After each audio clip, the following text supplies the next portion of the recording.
Welcome to Pick Up and Deliver, the podcast where I pick up my audio recorder as I step off the train and deliver an episode to you while I walk home. I'm Brendan Riley.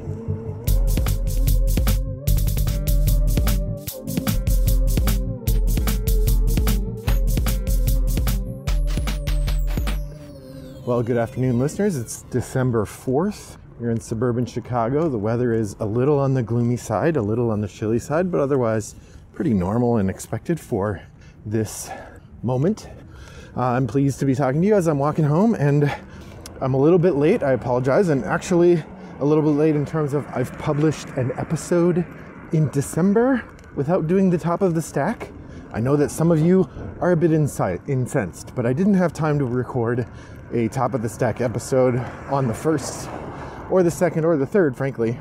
I was just busy. So I released the episode I had recorded already and thought I'd do top of the stack today, the 4th. So here it is. For those of you new to the podcast, top of the stack is a sort of look back episode in which I reflect on the last month of gameplay.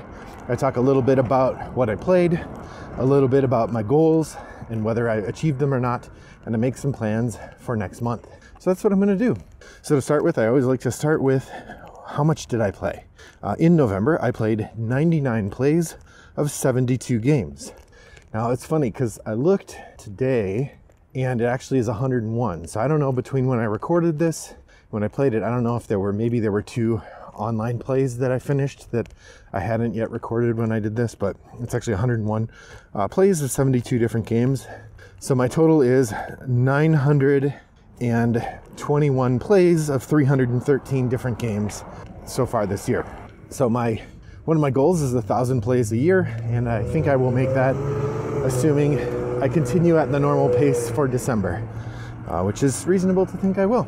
In fact, usually December is a pretty good month in terms of playing games because we often, for celebrations at the holidays, will play lots of games. So I'm hoping we'll continue that. My shelf of opportunity, I went into the month with 65 games on it, and it came out with 61, so making a little progress there, although I will point to the fact that at the beginning of the year I had 55 games on my shelf of opportunity, so I haven't really made any progress on that. And my collection size increased by 2 games this month. My most played game in person was Illiterati, which I don't think I've talked about yet on the podcast, but I may have. I lose track. And my most played online game is Res Arcana. I had a couple really good games of Res Arcana this month, including one which I got 3 cards that synergized very well. And as a result, I think I had a 3-round win. Might have been 4, but I think it was 3. It was wild. Really fun. So my top of the stack this month, I did not do a very good job. I had 4 games. As a reminder, the top of the stack is a goal. I pick out 4 games that I'd like to play this month, and if I play 3 of them, I consider the goal achieved. Well, the 4 I picked out were Apollo, a game inspired with the NASA moon missions, Trismegistus, Hadrian's Wall, and Vagrant Song. I actually called Vagrant Song my stubborn choice because I've had it on there a couple months. I keep wanting to play it. We've been waiting because it is a campaign game. We're trying to finish our Arkham Horror campaign before we start Vagrant Song. We'll see if we can pull that off in December. But all that said, I did get to play the Apollo game, but I did not play any of the others. So 1 out of 3. So definitely did not succeed this month. Oh well, that's okay. I did, however, play a bunch of new games this month. This might be my best month yet for new games played. It's a lot. So I'm going to zip through them quick. Some of these I've already talked about on the podcast. Some of them I have not. So you'll hear about them during the Board Game Espresso episodes in the next couple weeks. Here are the games that I tried for the first time this month.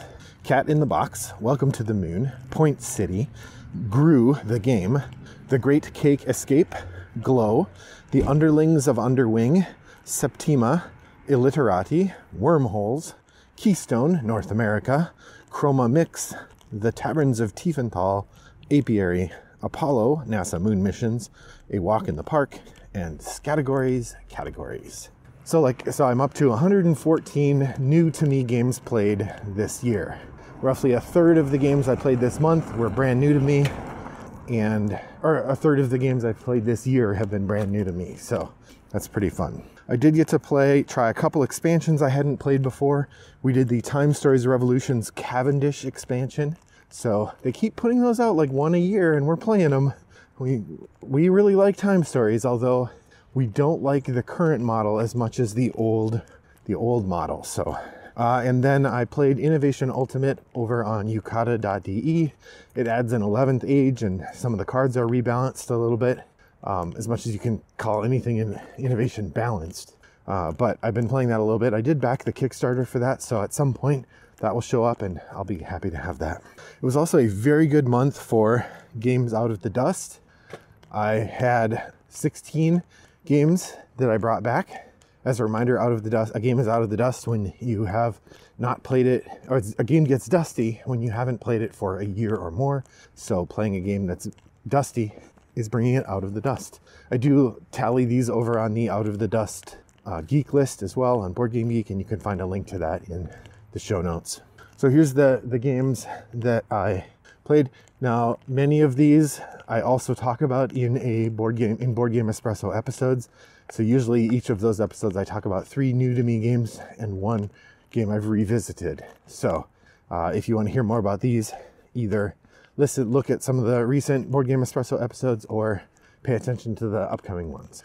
Maybe I might comment a little bit on some of these, but usually I save it. So Acquire, Orleans, Brass Birmingham, Battlestar Galactica, which technically was not dusty. I looked, it had been 364 days since my last play. So I was 1 day short of it being dusty. So I put it on the list because it felt like it basically was, but technically not. Through the Desert, Fantasy Realms, Shotten Totten, Double Feature, Bring Your Own Book, Quiddler, Santo Domingo, which turned out to be great. I think I talked about that in the podcast already. That's really good.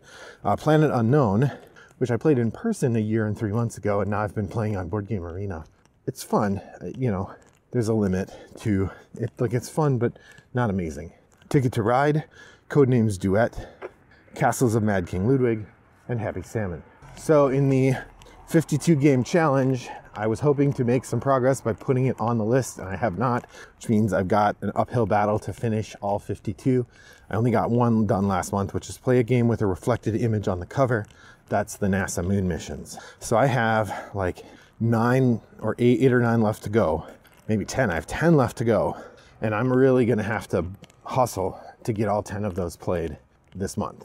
Chances are I'm not gonna manage it, but I'll try, and we'll see how it goes.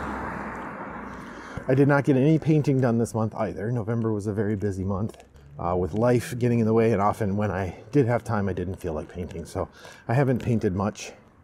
I got 2 of the Cerebra minis painted, and then since then I haven't done more. I would like to return to those and finish them up. There are 10 altogether, I think, so 8 to go.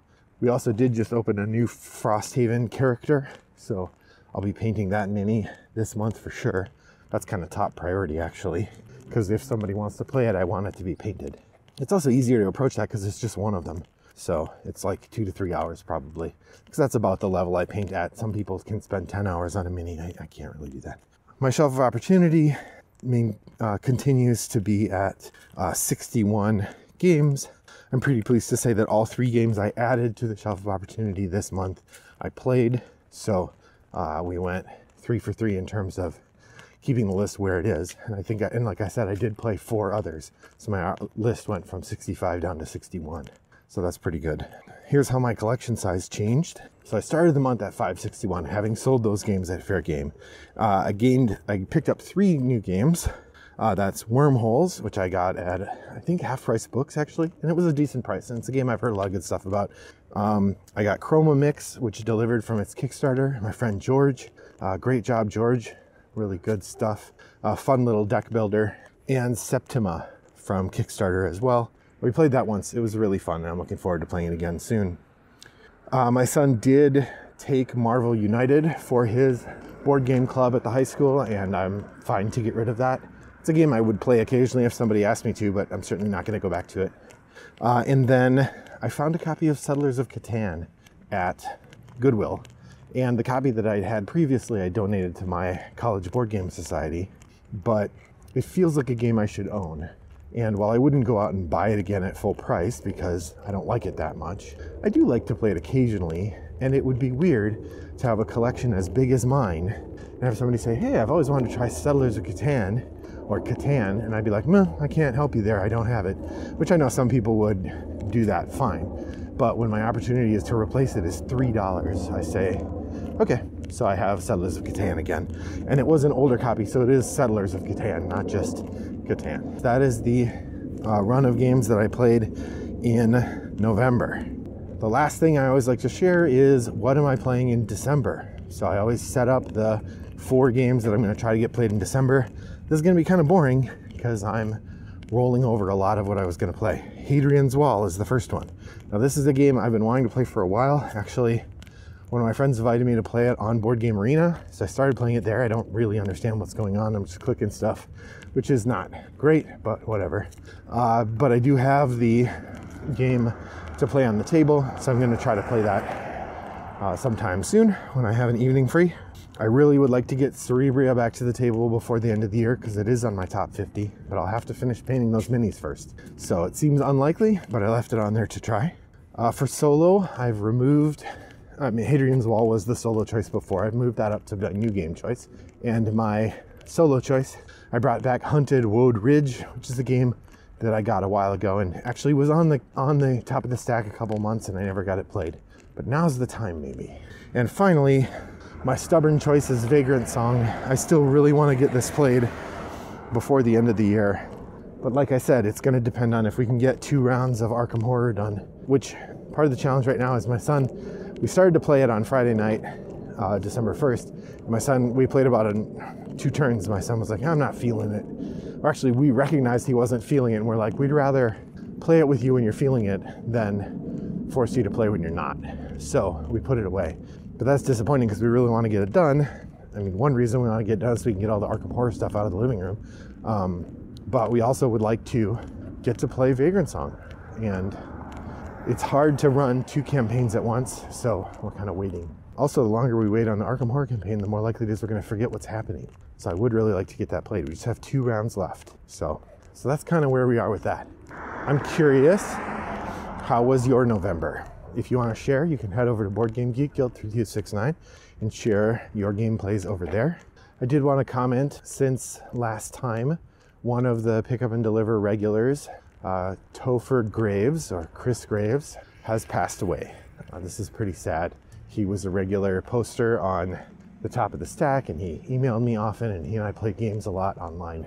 And it's pretty hard to see him go, but I know he was loved, and we'll remember him in various ways, including the painting challenge geek list that was started by him and is being carried on. So if you knew Chris at all, I hate to be the bearer of bad news, but he'll be missed. Head over to Board Game Geek Guild 3269 and share your thoughts on the next month's plays. I hope that I'll get to talk to you and find out what you're planning to play in December.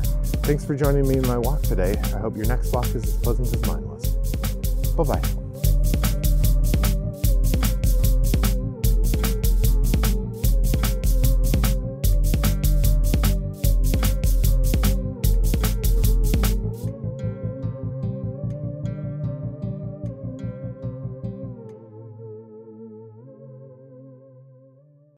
Brought to you by Rattlebox Games.